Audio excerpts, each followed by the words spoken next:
हमारे पास लेवल 2 है जो कि पेज नंबर 17 और 18 के ऊपर मिलेगा। चैप्टर नंबर 12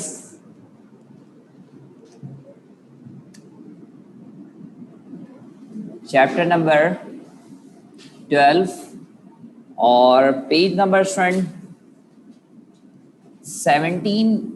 18 के ऊपर ये स्टूडेंट लेवल 2 है। हम सबसे पहले इसका लेवल 2 सॉल्व करते हैं। लेवल 2 में आप पेज नंबर 18 से हम स्टार्ट करेंगे। सबसे पहले हम क्वेश्चन नंबर 12 से बात करेंगे, बल्कि स्टूडेंट 11 से बात करेंगे। क्वेश्चन नंबर 11 सबसे पहले स्टूडेंट आप क्वेश्चन नंबर 11 से बात कर रहे होंगे। क्वेश्चन नंबर 11 में कह रहे हैं 3 कैपेसिटर 2 माइक्रोफैरेड 3 माइक्रोफैरेड से एंड 6 माइक्रोफैरेड से कनेक्टेड इन सीरीज और वोल्टेज कह रहे हैं 10 वोल्ट। फिर उसके बाद कह रहे हैं the charge on capacitor 3 microfarad. आपके पास 3 कैपेसिटर है, इन तीनों को हमने सीरीज में आपस में यूं ज्वाइंट किया हुआ है, सही है। तो आप इस तरीके से सीरीज में इसको ज्वाइन किया हुआ है, तो एक की वैल्यू आपके पास क्या है 2 माइक्रोफैरेड है। फिर उसके बाद स्टूडेंट हमारे पास इसकी वैल्यू क्या है 3 माइक्रोफैरेड है, और इसी तरीके से एक 6 माइक्रोफैरेड है, ये 6 और ये 3 माइक्रोफैरेड है, और 10 वोल्ट की बैटरी के साथ ये कनेक्टेड है। और इस कंडीशन में बच्चों हमें कहा ये जा रहा है कि चार्ज बता दें, तो हमें पता है सीरीज में चार्ज सेम होगा। हम किसी का भी चार्ज निकालें सेम चार्ज होगा। हमारे पास हमने किसी के भी चार्ज निकालना है, वो चार्ज आपके पास क्या होगा सेम होगा, सही है। तो देखिएगा सबसे पहले आप यहाँ पे स्टूडेंट इस कंडीशन में इन सब का इक्विवेलेंट निकालना है। अगर मैं इन सब का इक्विवेलेंट निकालूं तो 1/2 1/6 1/3 होगा। तो देखो इस पॉइंट पे जो सबसे बड़ा नंबर है ना उसको हमने एलसीएम लेना है, सही है। देखो हम ये 6 को सबसे पहले हमने एलसीएम यहाँ पे ले लिया। अब अगर मैं 6 को डिवाइड करूं 2 से, 6 को डिवाइड करूं 2 से 3 बचेगा, 6 को 6 से डिवाइड करूं 1 बचेगा, 6 को 3 से डिवाइड करूं तो 2 बचेगा। ऊपर भी 6 नीचे भी 6, तो आपके पास सीई की वैल्यू कितनी आ गई बेटा 1 माइक्रोफैरेड आ जाएगा। 1 माइक्रोफैरेड इसकी वैल्यू आ गई। अब चार्ज निकालने का फॉर्मूला होता है capacitance multiply by voltage, capacitance multiply by voltage. तो कैपेसिटेंस की वैल्यू 1 आई और वोल्टेज की वैल्यू कितना है 10, तो हमारे पास 10 माइक्रो कूलम इसका राइट आंसर होगा।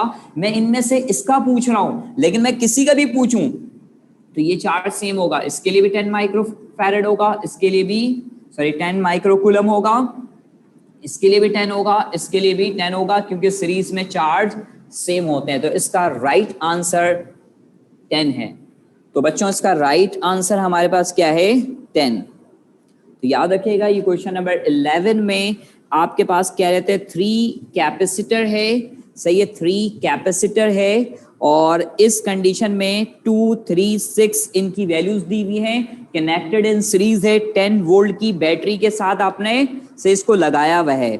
और इस पॉइंट पे हमें कहा जा रहा है कि आप बता दें चार्ज क्या होगा 3 का। तो हमने सबसे पहले इक्विवेलेंट निकाला, सही इक्विवेलेंट निकालने के बाद फिर हमने इस तरीके से सही स्टूडेंट चार्ज को निकाल दिया। तो मैं एक दफा फिर से बता रहा हूं कि 1/c 1/2 सही है 1/6 एंड 1/3 इन सब का एलसीएम जो सबसे ग्रेटर नंबर है हमने उसको लिख लिया। अब आप देखो कि अगर मैं इस चीज को ले जाकर इससे डिवाइड करूं तो 6 को 2 से डिवाइड करो 3, फिर इसको ले जाके 6 से डिवाइड किया तो 1, फिर इसको ले जाकर 3 से डिवाइड किया 2, इन सबको प्लस किया 6, 6/6 कितना आ जाएगा 1। तो चार्ज आपके पास कितना आ गया 10 माइक्रोकूलम, और यही वैल्यू क्योंकि सीरीज में सेम होता है तो हम किसी भी चार्ज के लिए निकालेंगे तो उसकी वैल्यू क्या होगी सेम होगी। अब हम क्वेश्चन नंबर 10 की बात करें। जो हमारा क्वेश्चन 10 है हम इसकी बात करेंगे। क्वेश्चन नंबर 10 देखिएगा। क्वेश्चन नंबर 10 में क्या कहा जा रहा है, क्वेश्चन नंबर 10 में कहा जा रहा है 3 capacitor 3 microfarad 6 microfarad and 3 microfarad connected in parallel. आपके पास 3 कैपेसिटर हैं, सही, जिसमें एक सही है 3 माइक्रोफैरेड है, और इसी तरीके से एक आपके पास 3 माइक्रोफैरेड है और एक 6 माइक्रोफैरेड है, और इसके साथ ही स्टूडेंट एक आपके पास फिर ये 3 माइक्रोफैरेड है, और इस कंडीशन में एक फोर्थ कैपेसिटर है, चौथा कैपेसिटर है, जिसकी वैल्यू कितनी दी हुई है, 2 माइक्रोफैरेड दिया हुआ है, और ये इस तरीके से कनेक्टेड है। वो इस तरीके से स्टूडेंट आपके पास क्या है, कनेक्टेड है। फिर से स्टूडेंट सुन लीजिएगा, क्वेश्चन नंबर 10 में कह रहे हैं 3 कैपेसिटर 363 कनेक्टेड इन पैरेलल, फिर कह रहे हैं एक अदर कैपेसिटर है फोर्थ जो कि कनेक्टेड इन सीरीज है, और बैटरी का वोल्टेज हमारे पास कितना दिया हुआ है, 70 वोल्ट 70। इस सवाल में कहा ही जा रहा है कि what is the potential difference across 2 microfarad, 2 microfarad का पोटेंशियल डिफरेंस बता रहे हैं। What is the potential difference across 2 microfarad, जो 2 माइक्रोफैरेड का कैपेसिटर है ना, इस वाले का हमें वोल्टेज बताना है, इस वाले का हमें सही है वोल्टेज बतानी है कि क्या वोल्टेज होगी। तो सुनिएगा, ये तीनों आपके पास क्या है, सही है, पैरेलल में कनेक्टेड है। तो ये 1/c डैश की वैल्यू 1/c1, 1/c2, 1 सही है सी, बल्कि सॉरी ये पैरेलल है तो हम डायरेक्ट सम लेंगे ना बच्चों। पैरेलल में क्या होता है, direct sum, c1 plus c2 plus, तो मतलब इसकी वैल्यू कितनी है, 3 प्लस 6 प्लस 3 कितने हो जाएंगे टोटल, 12 हो गए बेटा। ये 12 आपके पास सही है माइक्रोफैरेड हो जाएंगे, तो इसकी वैल्यू तो 12 हो गई। जब ये 12 हो जाएगा तो ये सर्किट डायग्राम हमारा कैसे बन जाएगा, यूं, ये आपके पास सर्किट डायग्राम इस तरीके से आपके पास बन जाएगा। तो ये 2 माइक्रोफैरेड है और इसके बाद यहाँ पे ये 12 माइक्रोफैरेड है, और आपके पास जो बैटरी लगा हुआ है वो 70 वोल्ट की आपने बैटरी लगाई हुई है, सही है। तो इस कंडीशन में हमारे पास 70 वोल्ट की बैटरी आपने यहाँ पे अप्लाई की हुई है। अब हम यहाँ पे देखेंगे कि इस कंडीशन में आप इसका वोल्टेज निकालना चाहते हैं, चार्ज दोनों का सेम होगा, सही है। पहले मैं अगर इन दोनों का इक्विवेलेंट निकाल के चार्ज निकालूं तो इन दोनों का इक्विवेलेंट कैसे निकलेगा, प्रोडक्ट अपॉन सम से, 2 मल्टीप्लाई बाय 12, क्योंकि 1 अपॉन करके लिखें या प्रोडक्ट अपॉन सम लिखें, मेरे ख्याल से एक ही बात होती है। तो इसको 2 प्लस आप क्या लिख लोगे, 12, तो ऊपर कितना हो जाएगा 24 और नीचे 14, तो ये 12/7 हो जाएगा जी। 2 के टेबल में देखो 12 सही है, ये आपके पास 12/24/14 को 2 से कैंसिल किया तो इतने हो जाएंगे। अब बेटा मैं क्या कर रहा हूं, हमें पता है कि Q किसके बराबर है, CE और C2 डैश और V के बराबर होगा, तो इसकी वैल्यू कितनी है 12/7, और वोल्टेज कितना दिया हुआ है 70। अगर आप इन दोनों को कैंसिल करें 10, तो चार्ज की वैल्यू कितनी आ गई 120। जो 120 मैंने चार्ज निकाला है वो इसके पास भी होगा, वो इसके पास भी होगा। अब मुझे इसका वोल्टेज निकालना है, तो मैं क्या करूंगा बच्चों, इन दोनों को डिवाइड करूंगा बेटा, 120 डिवाइडेड बाय 2 कितना आएगा, क्योंकि देखो Q CV के बराबर है, तो V किसके बराबर होगा, Q अपॉन C के। तो आप इन दोनों को डिवाइड करें कितना आया 60 वोल्ट इसका वोल्टेज है। तो दूसरे वाले का कितना होगा, बैटरी से माइनस करो कितना बचेगा, 10 बचेगा ना। अगर इसके पास 60 आया तो बैटरी से माइनस करके देखें कितना बच रहा है 10, तो बराबर वाले का कितना है 10 है। नोट कीजिएगा, मैं एक दफा फिर से बताऊंगा, नोट करो, मैं एक दफा फिर से बताऊंगा, बच्चे जल्दी नोट करें, मैं इसको एक दफा फिर से बताऊंगा।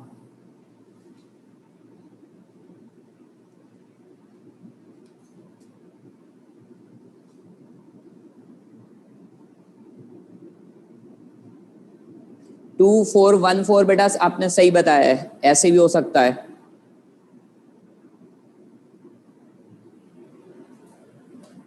सही है, ओके, थैंक यू।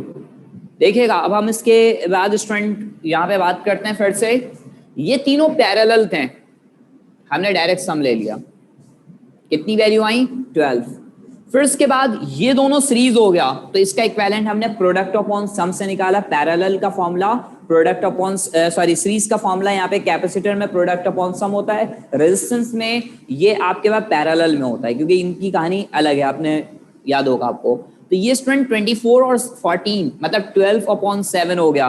तो Q बराबर होते हैं CV के, तो C की वैल्यू हमारे पास क्या है 12/7 और इसकी वैल्यू 70, इसको इससे डिवाइड किया 10 इंटू दिस 120। तो चार्ज जो सीरीज में होता है बेटा वो सेम होता है, दोनों का चार्ज क्या होगा, सेम। तो आपने यहाँ निकालना था, तो भाई V बराबर Q/C का, V की वैल्यू आपके पास क्या है, सही है, यहाँ पे निकालना चाह रहे, चार्ज की वैल्यू कितनी है 120 है और C की वैल्यू 2 है, इन दोनों को डिवाइड किया तो क्या वैल्यू आई 60। तो यहाँ का वोल्टेज 60 है, लेकिन अगर उसका पूछता तो आप डिवाइड करके भी निकाल सकते हैं इसको, इस नंबर से 10 आ रहा है, या फिर आप बैटरी से उसको माइनस करके भी देखें तो वही वैल्यू आ रहा है। ये स्टूडेंट हमारा क्वेश्चन 10 भी यहाँ पे कंप्लीट हुआ। सही है बच्चों, हो गया बेटा क्लियर, सही है बच्चों, डन हो गया ये। तो मैं क्वेश्चन फिर आगे चलूंगा, क्वेश्चन नंबर 9 के लिए देखो जी। थैंक यू बच्चों।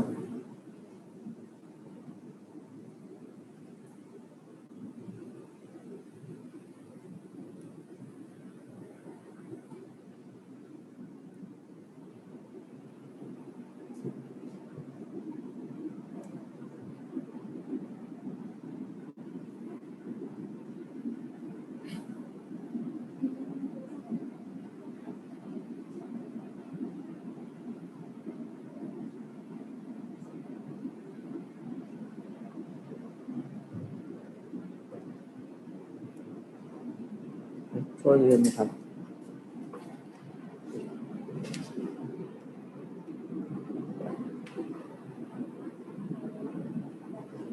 ठीक है। जो क्वेश्चन नंबर 9 है, इस 9 में क्या कहा जा रहा है, क्वेश्चन नंबर 9 में कह रहे हैं 3 capacitor each of 1 microfarad connected in parallel. 3 capacitor हैं, सही कह रहे हैं, 3 कैपेसिटर ईच ऑफ 1 माइक्रोफैरेड,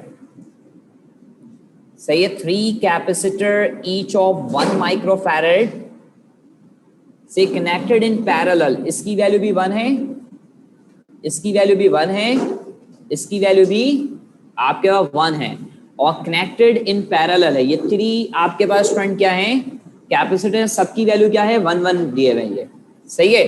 फिर उसके बाद कह रहे हैं कनेक्टेड इन पैरेलल, और इसी तरीके से स्टूडेंट हमें कहा जा रहा है अदर एक कैपेसिटर है 4th जो कनेक्टेड इन सीरीज है, एक चौथा कैपेसिटर है जिसको हमने सीरीज में, सर्किट गिवन नहीं है, ये मैं आपको कंडीशंस को देखते हुए जो हमें बताया गया है कि 3 1 1 वाले पैरेलल हैं और एक सीरीज में, सही है, 3 1 1 वाले, सही है, इस तरीके से लगा। अब इस सवाल में कहा जा रहा है कि इक्विवेलेंट कैपेसिटेंस बता दें।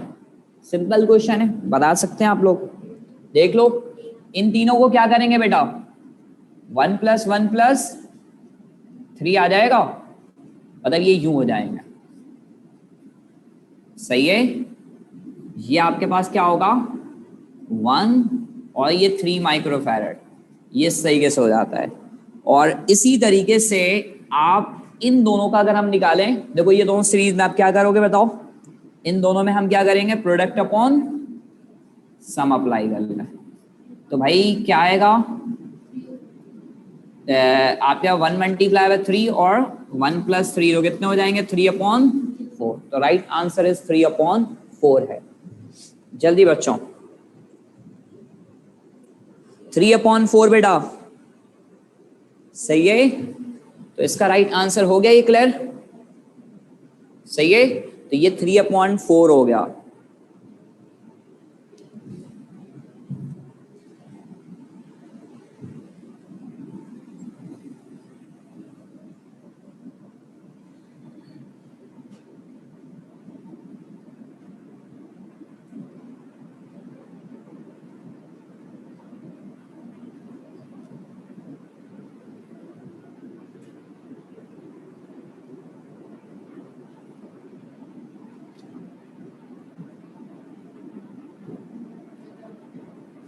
क्वेश्चन नंबर 8 की बात करेंगे, देखते हैं 8 में क्या कहा जा रहा है।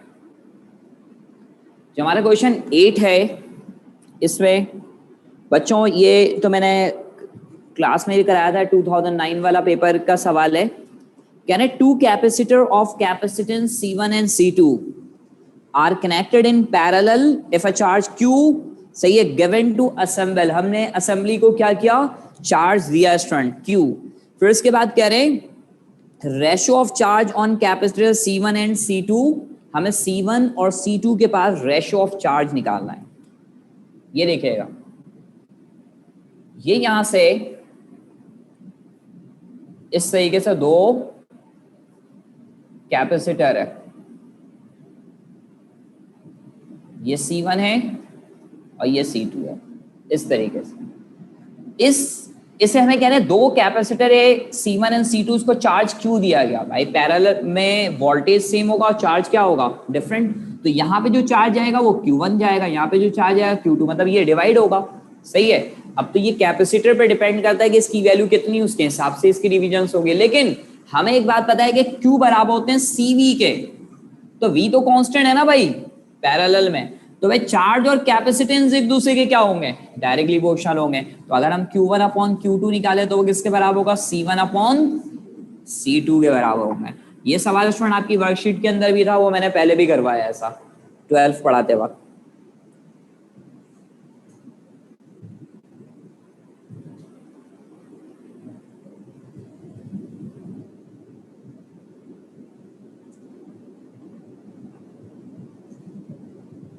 नहीं बेटा, कैपेसिटेंस की वैल्यू नेगेटिव या इस तरीके से नहीं होता, पॉजिटिव साइन के साथ होंगे।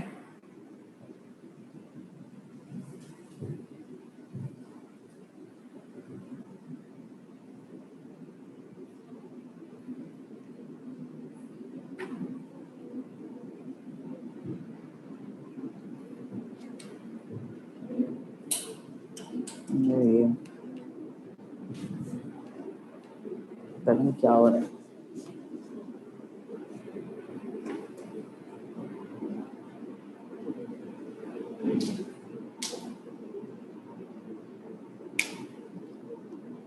अब हम क्वेश्चन नंबर 7 की बात करेंगे। क्वेश्चन नंबर 7 की बात कर रहे हैं, देखिएगा क्वेश्चन नंबर 7 क्या है, इसको हम देखते हैं। 7 की बात करते हैं, तो देखें जो हमारा क्वेश्चन 7 है, इस क्वेश्चन नंबर 7 में कहा यह जा रहा है अ पैरेलल प्लेट कैपेसिटर से हैज कैपेसिटेंस, एक पैरेलल प्लेट कैपेसिटर है, सही, हैज कैपेसिटेंस, सही, कैपेसिटेंस 4 माइक्रोफैरेड, बल्कि सॉरी 4 पिकोफैरेड। हमें कह रहे हैं what will be capacitance if the distance between plate is half, अगर हम डिस्टेंस बिटवीन प्लेट को हाफ कर दें। फिर इसके बाद कह रहे हैं डाइलेक्ट्रिक की वैल्यू 6 हो, एप्सिलॉन आर की वैल्यू 6 हो, तो इसका formula epsilon not D upon, एक फॉर्मूला ये होता है, एक सी डैश का फॉर्मूला होता है epsilon r epsilon naught A upon, सही है, डी होता है। याद आ रहा है बच्चों, ये दो फॉर्मूले हमारे पास थे, सही है, एक डाइलेक्ट्रिक के साथ और एक डाइलेक्ट्रिक के बगैर। तो अगर हम सी डैश का फॉर्मूला लिखें यहाँ पे epsilon r epsilon naught A upon d, तो हमें पता है कि इसकी वैल्यू 6 है और इसकी वैल्यू डी अपॉन 2 है, सही है। इसको इससे मल्टीप्लाई कर लें 12 हो जाएगा, पर रेसिप्रोकल होकर, और ये, तो भाई ये चीज क्या बन गया, सी बन गया स्टूडेंट, तो ये सी हो गया। अब सी की वैल्यू कितनी दी हुई है, 4, तो 12 मल्टीप्लाई बाय 4 कितना होगा, 48 पिकोफैरेड। तो इस वाले का राइट आंसर क्या है, 48 पिकोफैरेड। फिर से मैं आपको बता रहा हूं, इनिशियली कैपेसिटेंस हमारे पास 4 दिया हुआ था, सही है। फिर हमने कहा कि अगर हम डिस्टेंस बिटवीन प्लेट को हाफ कर दें और डाइलेक्ट्रिक को बढ़ा दें, डाइलेक्ट्रिक को बढ़ा दें 6 टाइम, तो अब कैपेसिटेंस कितना होगा, तो हमारा ये फॉर्मूला है, रख लिया, dielectric 6, distance between plate half, तो 2 को 6 से मल्टीप्लाई करें 12, और इस चीज को देखें तो वो इनिशियल कैपेसिटेंस हो गया सी। तो इनिशियल कैपेसिटेंस की वैल्यू कितनी दी हुई है, 4, तो 4 मल्टीप्लाई बाय 12 कितना होगा, 48। तो इस तरीके से इसका राइट आंसर 48 हो जाएगा।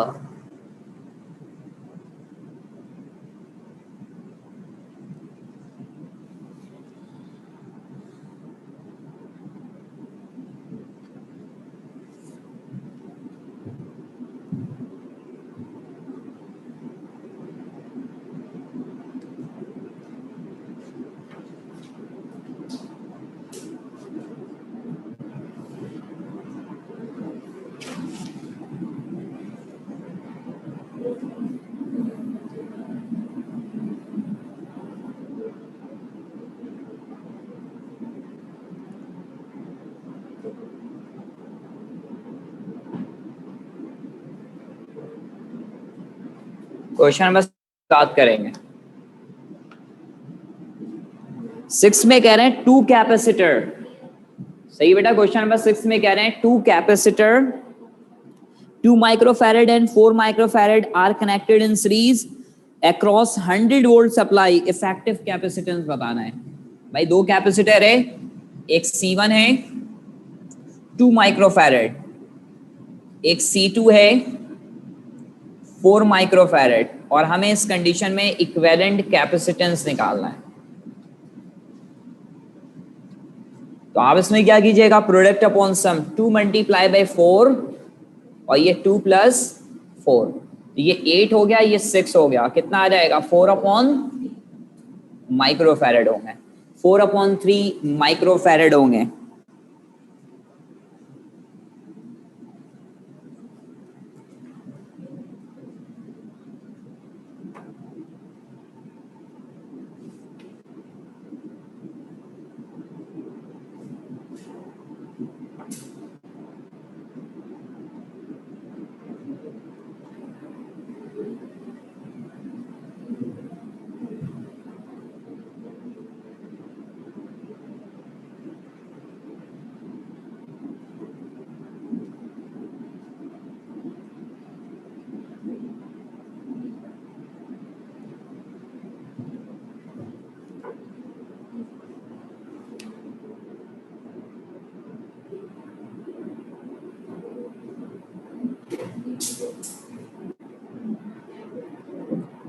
बेटा क्वेश्चन नंबर बताएं 2510, कौन से क्वेश्चन को रिपीट करूं, 7 या 6? तो सिंपल सा है, 7 या 6 में कौन सा बताओ।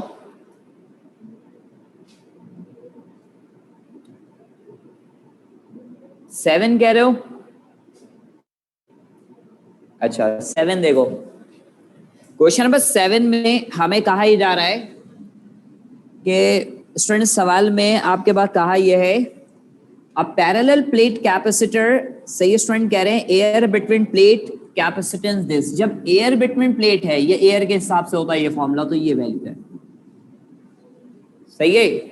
अब आपके पास सवाल में कहा जा रहा है सी की वैल्यू हमारे पे ये दी हुई 4, फिर उसके बाद हमें सवाल में ही कहा जा रहा है कि डिस्टेंस बिटवीन प्लेट को हाफ कर दें और डाइलेक्ट्रिक को 6 टाइम्स बढ़ा दें, तो अब कैपेसिटेंस क्या होंगी। हमने ये फॉर्मूला लिख लिया है, इसकी वैल्यू रखा 6, डाइलेक्ट्रिक सवाल में कहा हुआ है, डिस्टेंस बिटवीन प्लेट हाफ है, सही, हाफ रखा, ये 2 से 6 मल्टीप्लाई होगा 12, ये एयर के लिहाज से कैपेसिटेंस कितना दिया हुआ है, इसको सी रख लिया, और सी की वैल्यू कितनी है 4, तो 4 को अगर मल्टीप्लाई कर लें तो कितना आएगा 40 आएगा ये।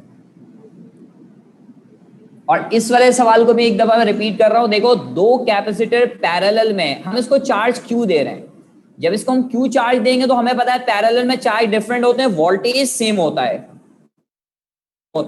तो वोल्टेज को कांस्टेंट किया तो ये दोनों आपस में एक दूसरे के क्या होंगे, डायरेक्टली प्रोपोर्शनल हो जाएंगे, तो Q1 अपॉन Q2 जो है वो C1 अपॉन C2 के बराबर हो जाएगा। सही, अब हो गया क्लियर।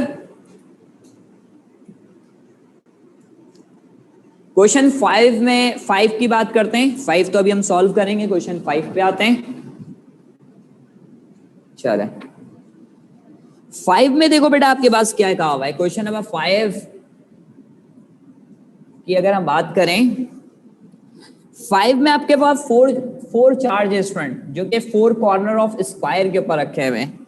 Q1 से ये 4 माइक्रोकूलम,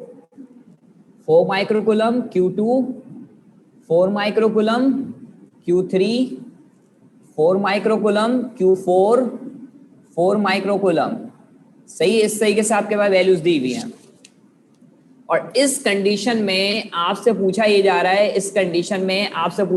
है, कि इसकी इंटेंसिटी क्या होगी। देखें आपके पास इस क्वेश्चन में 5 में 4 चार्जेस दिए हुए कॉर्नर ऑफ स्क्वायर पे, और कह रहे हैं इलेक्ट्रिक इंटेंसिटी सेंटर पे बता रहे हैं, तो जितनी इंटेंसिटी इसकी होगी इतनी इंटेंसिटी इसकी होगी, ये इसकी इंटेंसिटी होगी इतनी स्टूडेंट इसकी होगी, तो नेट क्या आएगा तो जब 4 कॉर्नर में इक्वल चार्ज रखे हुए हैं तो यहां से जितना इंटेंसिटी लगेगा उतना यहां से लगेगा, हर तरफ से बराबर लगेगा, तो नेट वैल्यू क्या आएंगी भाई, 0 ही आएंगे ना स्टूडेंट। तो इसलिए इसका राइट आंसर क्या होगा, 0। क्वेश्चन 5 में 0 होंगे। कभी भी किसी स्क्वायर के कॉर्नर में 4 कॉर्नर में इक्वल अमाउंट ऑफ चार्ज रखे हुए हो तो उस कंडीशन में सेंटर के ऊपर जो इंटेंसिटी होगी उसकी वैल्यू 0 होगी स्टूडेंट।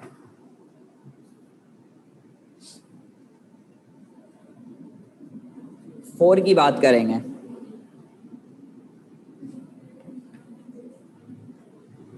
जल्दी स्टूडेंट क्वेश्चन नंबर 4 की बात करेंगे। सही, क्वेश्चन नंबर 4।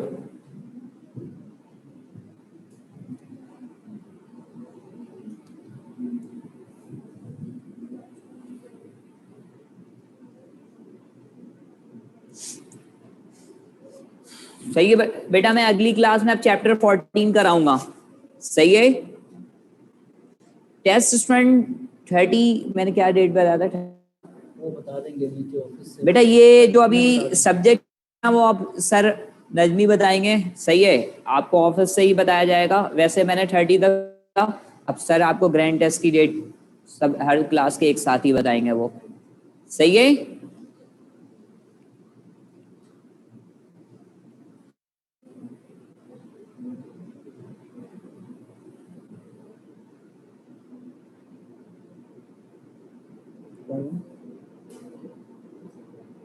ओके बच्चों।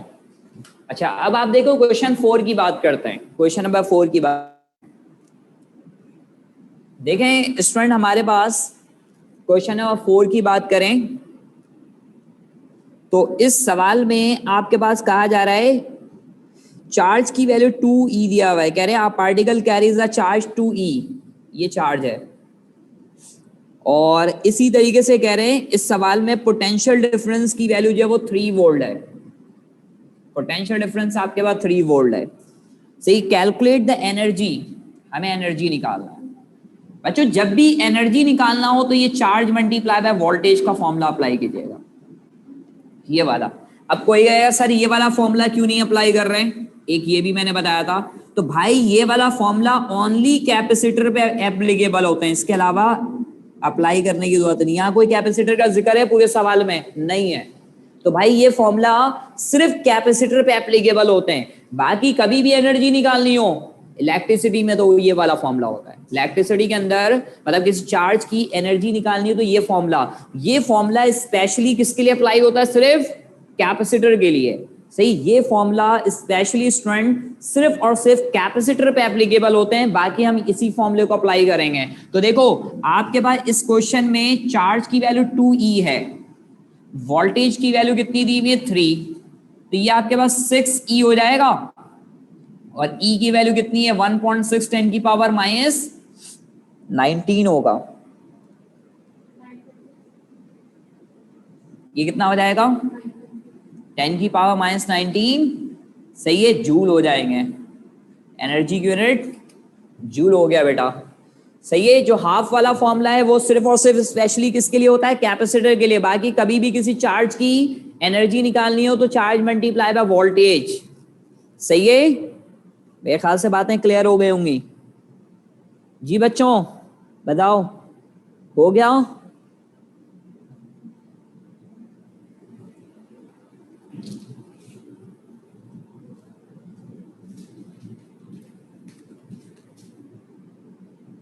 जी बच्चों थैंक यू।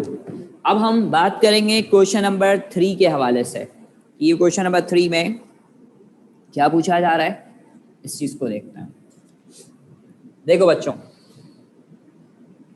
जो हमारा क्वेश्चन 3 है, सही, क्वेश्चन नंबर हम 3 की बात करेंगे।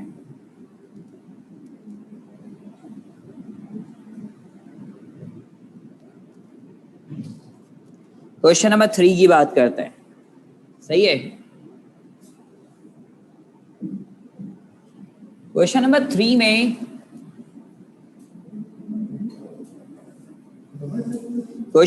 में स्टूडेंट कह रहे हैं टू अपोजिट पॉइंट चार्ज, मतलब एक प्लस का है तो दूसरा माइनस का। अपोजिट का मतलब ये होगा ना बेटा एक प्लस का चार्ज है तो एक माइनस का चार्ज है। इन दोनों चार्ज के दरम्यान कह रहे हैं two opposite point charge each of magnitude Q, हर की वैल्यू क्यू है लेकिन अपोजिट है, एक प्लस है तो एक माइनस है। अच्छा, फिर इस सवाल में कह रहे हैं कि इनके दरम्यान डिस्टेंस 2d है, ये पूरा डिस्टेंस 2d है, ये पूरा डिस्टेंस क्या है 2d है। इस सवाल में कह रहे हैं what is the electric potential, अब वोल्टेज चाहिए, इलेक्ट्रिक पोटेंशियल एट से ये मिड पॉइंट, हमें मिड पॉइंट के ऊपर इलेक्ट्रिक पोटेंशियल इसका बताना है कि इलेक्ट्रिक पोटेंशियल कितना होगा मिड पॉइंट पे। अगर हम मिड पॉइंट की बात करें तो ये मिड पॉइंट है, तो यहां से यहां तक डिस्टेंस d होगा, जब ये पूरा 2d है तो ये कितना होगा, ये d होगा, ये d होगा मिड पॉइंट पे। भाई मिड पॉइंट पे क्या होगा, जाहिर है 2d है तो मिड पॉइंट के ऊपर, भाई ये मिड पॉइंट है तो मिड पॉइंट पे एक साइड d होगा दूसरा साइड भी d होगा, ये कंडीशन होगा। वोल्टेज निकालने का एक फॉर्मूला आपके पास, जैसे यहां पे वोल्टेज जो नेट वोल्टेज होगा ना वो क्या होगा V प्लस और V माइनस, मतलब नेगेटिव चार्ज का और पॉजिटिव चार्ज का वोल्टेज के बराबर होगा नेट वोल्टेज टोटल। तो मैं ये कहना चाहूंगा कि वोल्टेज निकालने का एक फॉर्मूला होता है के क्यू अपॉन आर। जैसे कि स्टूडेंट आपके पास इलेक्ट्रिक इंटेंसिटी निकालने का फॉर्मूला होता है के क्यू अपॉन आर स्क्वायर, होता है ना भाई। तो हम इसी तरीके से वोल्टेज निकालने का फॉर्मूला एक के क्यू अपॉन आर भी होता है, सही है। अब आप देखो अगर मैं पॉजिटिव चार्ज मतलब इस वाले के लिए मैं निकालना चाहूंगा अभी, तो ये के क्यू और डिस्टेंस कितना है आर की जगह पे हम डी रखेंगे।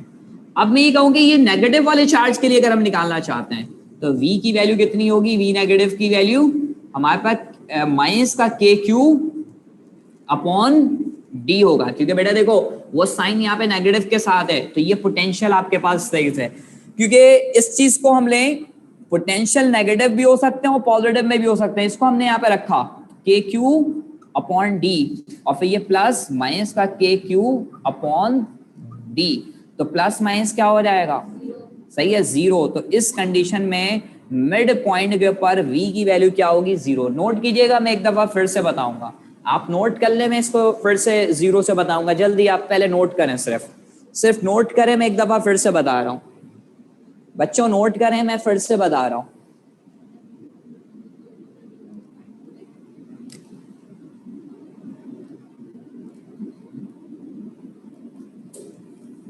ये वोल्टेज का फॉर्मूला या पोटेंशियल डिफरेंस का फॉर्मूला ये भी होता है।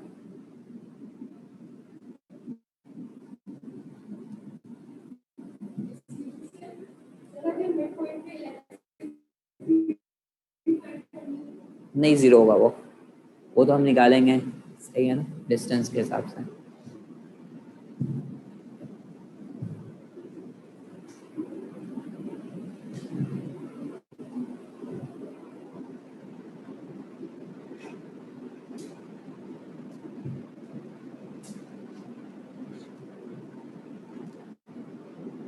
फिर से देखें बेटा, आपके पास चार्ज है टू चार्जेस, कह रहे टू अपोजिट चार्ज है ईच ऑफ मैग्नीट्यूड क्यू, एक प्लस का है तो दूसरा माइनस का, 2d डिस्टेंस के ऊपर, डिस्टेंस के ऊपर है 2d डिस्टेंस के ऊपर है, तो यहां से यहां तक इसका डिस्टेंस क्या है d, यहां से यहां तक इसका डिस्टेंस क्या हो गया d, मिड पॉइंट पे 2d है तो dd हो गया।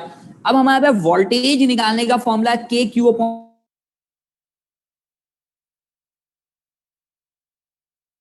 चार्ज के लिए माइनस का लिया। अब हम इस चीज को यहाँ पुट कर लें और इसको भी यहाँ पे हम पुट कर लें, तो ये प्लस माइनस क्या होगा माइनस, तो ये दोनों कैंसिल होने के बाद नेट वोल्टेज की वैल्यू क्या होंगी जीरो। तो इस तरीके से इस सवाल में सही है आंसर आपके पास आएगा जीरो, सही है, नेट वोल्टेज आपके पास क्या है जीरो आ रहा होगा इस कंडीशन में।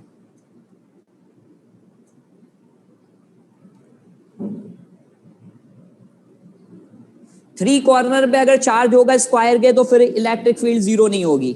आप में से कुछ बच्चे कह रहे हैं सर थ्री कॉर्नर में हो, तो देखो थ्री कॉर्नर में होगा ना तो ये वाला इससे कैंसिल हो रहा होगा, तो यहाँ पे एक चार्ज नहीं होगा, तो इसकी इंटेंसिटी हम कैलकुलेट करेंगे किसी एक चार्ज की।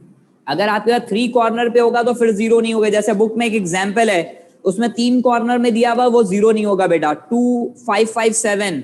मैं आपको जवाब दे रहा हूँ स्टूडेंट कि अगर आपके पास थ्री कॉर्नर पे चार्ज होंगे तो फिर जीरो नहीं होगा, दो तो आपस में जीरो हो जाएंगे, एक बच जाएगा, उसकी इलेक्ट्रिक फील्ड बची होंगी।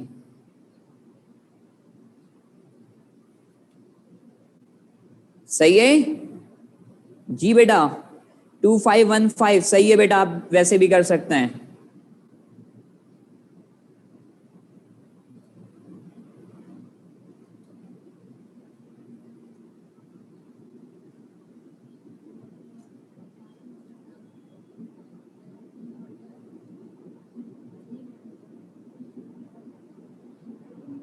अगर दोनों चार्ज की वैल्यू 1 होती ना स्टूडेंट, मतलब इक्वल होती, तो फिर 1 आ सकता है। 1842 अगर दोनों चार्ज की इक्वल वैल्यू होगी तो फिर 1 आ सकता है, ऐसे तो नहीं आएगा। अगर इक्वल होगी, हमें क्या पता है कि वो कैपेसिटेंस कितना है, कितना डिवाइड हो रहा है, वो इसमें क्वेश्चन में इंफॉर्मेशन नहीं है। क्वेश्चन 5 में सेंटर पे इंटेंसिटी 0 होगी स्टूडेंट। किसकी डायरेक्शन पूछना है बेटा, डायरेक्शन बताइएगा, डायरेक्शन ऑफ इन दोनों। डायरेक्शन हमेशा चार्ज की जब भी डायरेक्शन पूछेंगे ना तो वो प्लस से माइनस की तरफ जाएगा। चार्ज की डायरेक्शन जब भी पूछेंगे आप प्लस से माइनस की तरफ लीजिएगा, क्योंकि प्लस वाला हायर होता है। कभी भी चार्ज की मूवमेंट पूछा जाए ना, डायरेक्शन पूछा जाए कि वो किधर फील्ड बना रहा होगा, तो प्लस से, क्योंकि आप सबको पता है कि पॉजिटिव जो है वो आउटवर्ड फील्ड बनाता है। जो पॉजिटिव होता है वो आउटवर्ड फील्ड बनाता है, जो नेगेटिव होता है वो इनवर्ड फील्ड बनाता है। इलेक्ट्रिक फील्ड इनवर्ड बनाता है। तो अगर मैं दो चार्ज, एक पॉजिटिव रखूं और एक नेगेटिव रखूं, तो इसकी लाइंस इससे निकलेगा और उसके अंदर इनवर्ड होगा, जो यहां से आएगा वो उस पर इनवर्ड होगा, तो डायरेक्शन क्या होगा, वो ये बनेगा। देखिए देखिए स्टूडेंट, इससे आपके पास आउटवर्ड है, सही है, और इससे देखो इनवर्ड है। वही जो यहां से फील्ड निकल रहा है वही इसी के अंदर आके इनवर्ड हो जा रहा है। तो डायरेक्शन जब भी पूछा जाए तो आप पॉजिटिव टू नेगेटिव लीजिएगा। हो गया अब?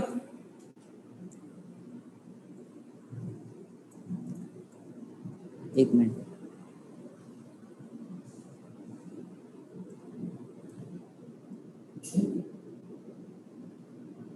क्या हो गया? क्वेश्चन 8 में क्या हो गया बेटा? क्वेश्चन 8 तो पास पेपर का क्वेश्चन है, बुकलेट में भी कराया है, मैं फिर से बता देता हूँ। क्वेश्चन 8 सवाल क्या है सर, थोड़ा सा पढ़ दीजिएगा, क्या सवाल है इनका? क्वेश्चन 8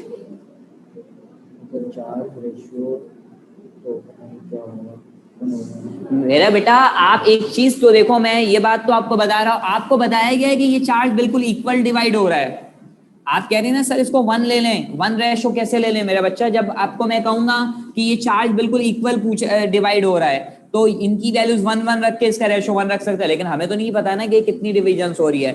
ये तो कैपेसिटेंस पे डिपेंड करेगा कि इनकी कितनी वैल्यू है। सवाल में ऐसा कोई इंफॉर्मेशन नहीं है। सवाल में से पूछा है कि रेशो ऑफ चार्ज बता दें। अब मेरे ख्याल से आप समझ गए होंगे बेटा। जी समझ गए आप?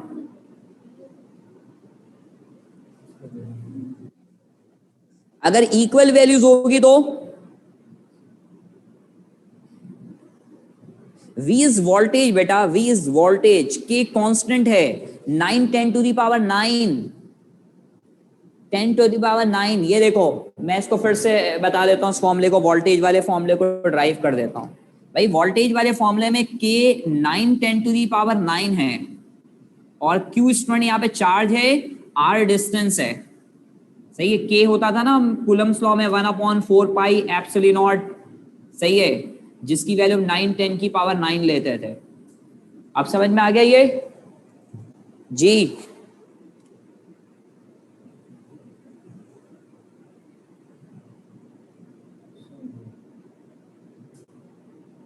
अच्छा, ये इनका माइक ऑन कर, इनका माइक ऑन नहीं चल रहा ये?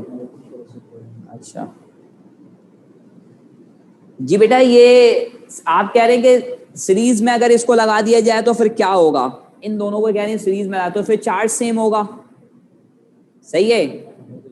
सीरीज में अगर होगा तो चार्ज सेम होगा, चलो सही है, सीरीज में चार्ज सेम होगा। ओके,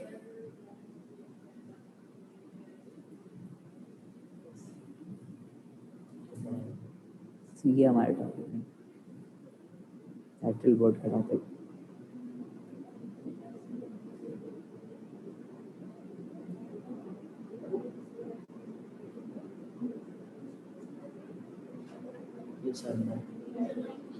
आगे चले बच्चों, क्वेश्चन 1 2 करें, ये इसी में रहना है। 1 2 करें, देख रहे हैं 1 2 की जानिब चले बच्चों। ओके ओके, देखें 1 और 2 देखते हैं। पहले क्वेश्चन नंबर 2, क्वेश्चन नंबर 2 में आपसे स्टूडेंट क्वेश्चन नंबर 2 में क्या पूछा हुआ देख लीजिएगा।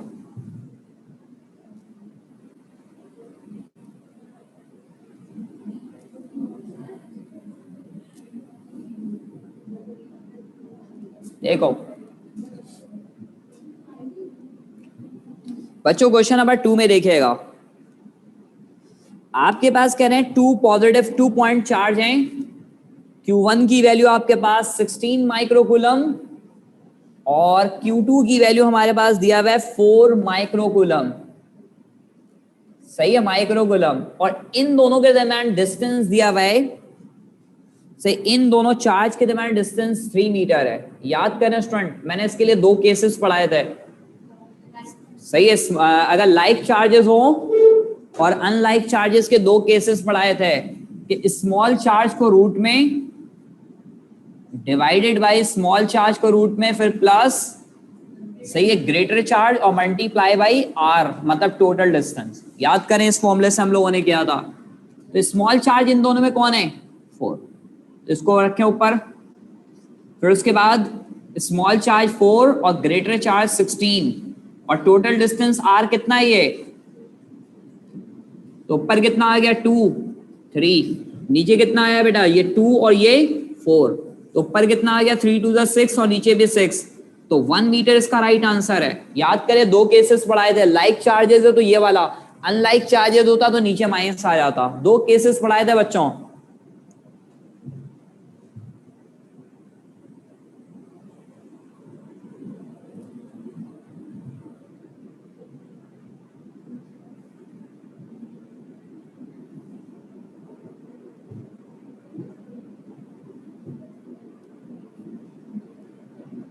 क्वेश्चन नंबर 1 देखते हैं और इंशाल्लाह अगली क्लास में 14 चैप्टर के हवाले से हम बात करेंगे।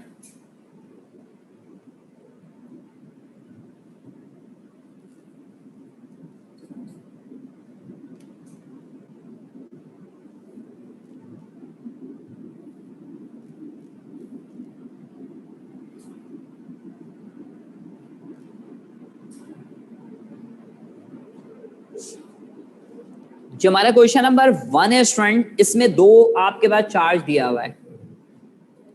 Q1 की वैल्यू 100 माइक्रोकूलम है और Q2 की वैल्यू आपके पास क्या दिया हुआ है? 50 माइक्रोकूलम दिया हुआ है। और इन दोनों चार्ज के दरमियान जो डिस्टेंस है ना, वो वेक्टर के फॉर्म में दिया हुआ है। हमें सबसे पहले 2 पोजीशन वेक्टर निकालने का फॉर्मूला आप लोगों ने पढ़ा होगा। सही, R बराबर किसके होते हैं? R2 माइनस, देखें ये पोजीशन वेक्टर का फॉर्मूला पढ़ा था। तो बच्चों देखो R2 की वैल्यू कितनी दी हुई है? 4i और ये 3j दिया हुआ है। ऐसे ये देख लो, ये वैल्यूज दी हुई है। अब हम इसका मैग्नीट्यूड निकालेंगे। मैग्नीट्यूड निकालने का तरीका कार होता है, रूट में ले जाके स्क्वायर करें और तमाम साइन पॉजिटिव होता है। वेक्टर में पढ़ा होगा ये 16 9, तो कितना आ गया? 25, तो R की वैल्यू कितनी आ गई? 5। अब हमें इन दोनों चार्ज के दरमियान डिस्टेंस का पता चल गया कि 5 मीटर है। सही है, हमारे पास इन दोनों चार्ज के दरमियान जो डिस्टेंस है वो कितना मिल गया हमें? 5 मीटर है। तो 2 चार्जेस के दरमियान फोर्स निकालने का फॉर्मूला क्या होता है? अब हम यहाँ पे कूलम्स के फॉर्मूले के मुताबिक 9 10 की पावर 9 और इसी तरीके से ये 100 और माइक्रो 10 की पावर क्या होगा? -6 और ये 50 और 10 की पावर माइक्रो मतलब -6 और ये 5 मीटर है, तो हमने ये 5 का स्क्वायर कर लिया। इस पूरे को सॉल्व कर लें, आंसर आ जाएगा। अच्छा, डिस्टेंस किस में दिया हुआ मैं एक नजर देख लूं। सही है, डिस्टेंस आपके पास जो है वो मीटर में ही है। सही है, तो हम इस कंडीशन में ये आंसर लेंगे। अब आप बताओ फोर्स कितना होगा, कैलकुलेट कर लें। जी बेटा, इसका आंसर बताइएगा कैलकुलेट करके। जी, आप इस तरीके से भी कर सकते हैं, पोजीशन वेक्टर के तरीके से, ये हम इस तरीके से कर सकते हैं।